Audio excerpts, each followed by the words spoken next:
Esto nunca lo he contado en público. Mi nombre es Samuel Rojas y en 1977, siendo un estudiante universitario con problemas de dinero, respondí a un anuncio clasificado en voluntarios buscados para estudio neurológico. Compensación G. Enero SA. Las palabras eran inocentes. La pesadilla que encerraban. Noan. El lugar no era un hospital. Era una instalación gris, sin ventanas, en las afueras del redactado, que olía a desinfectante y a ozono quemado. Los hombres que nos recibieron no se presentaron como doctores, sino como evaluadores. Nos dijeron que probarían activadores sinápticos para potenciar la capacidad cerebral.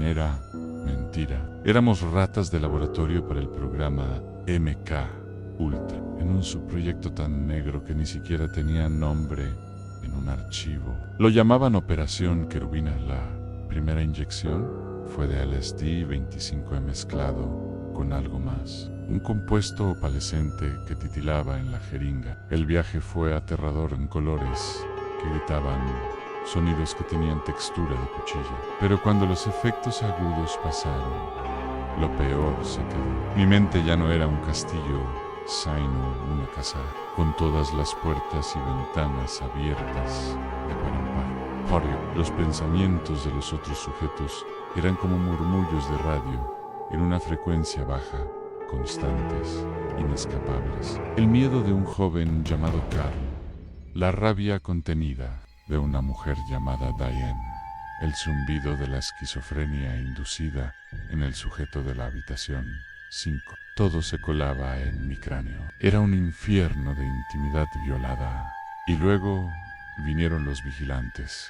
Así los llamé yo. Figuras negras, siluetas de humo denso y estático, que se paraban al pie de mi cama en la noche. No hacían nada. Solo. Pero su presencia era un peso en el pecho, un frío que helaba el aire.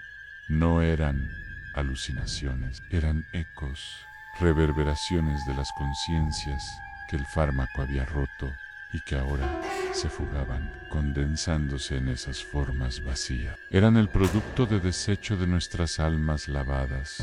El punto de no retorno fue el incidente con el Seattle 12, un ex-marine llamado Joel.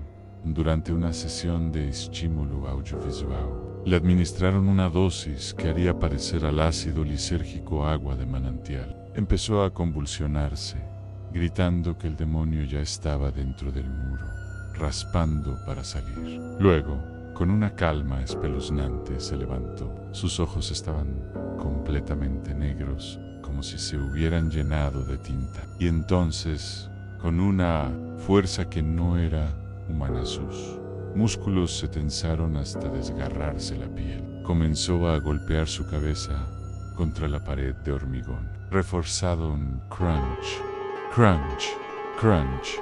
El sonido era húmedo y metálico a la vez. Los evaluadores no intervinieron, solo observaban, tomando notas con manos estéril, sus rostros impasibles bajo la luz fluorescente.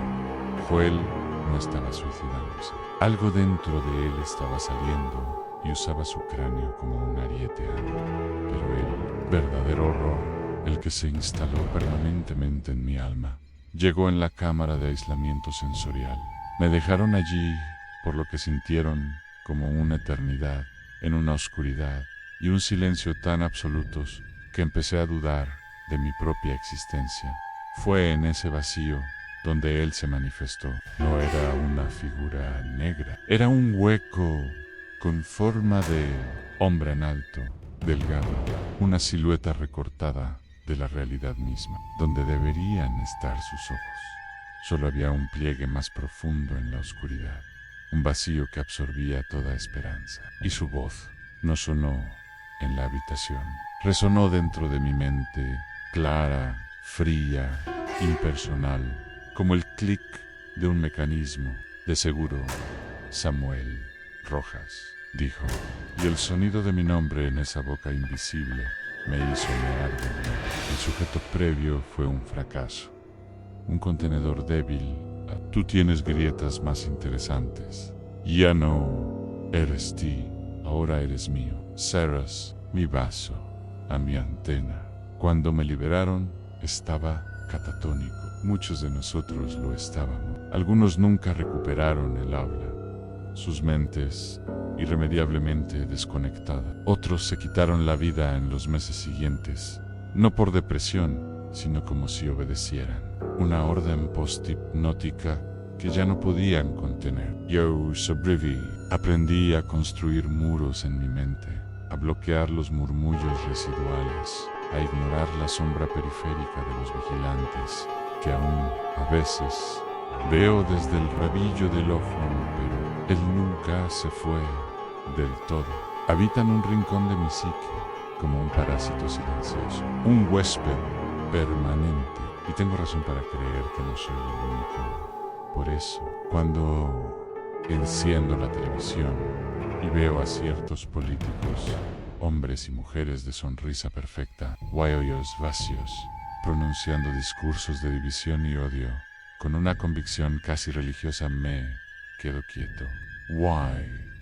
Y a veces, en una pausa calculada, en un cambio de tono antinatural, en el eco de una palabra, la reconozco, es la misma voz fría y mecánica que me habló en la oscuridad. La voz del hueco en el muro, el programa MK Ultra, nunca terminó. Simplemente evolucionó. Ya no necesitan drogas o cámaras de aislamiento. Ellos ya están dentro y desde allí, tras los ojos de sus vasos, sus antenas, nos susurran a todos, moldeando la realidad a su antojo, raspando desde dentro del muro para salir. Y un día el muro se va a romper.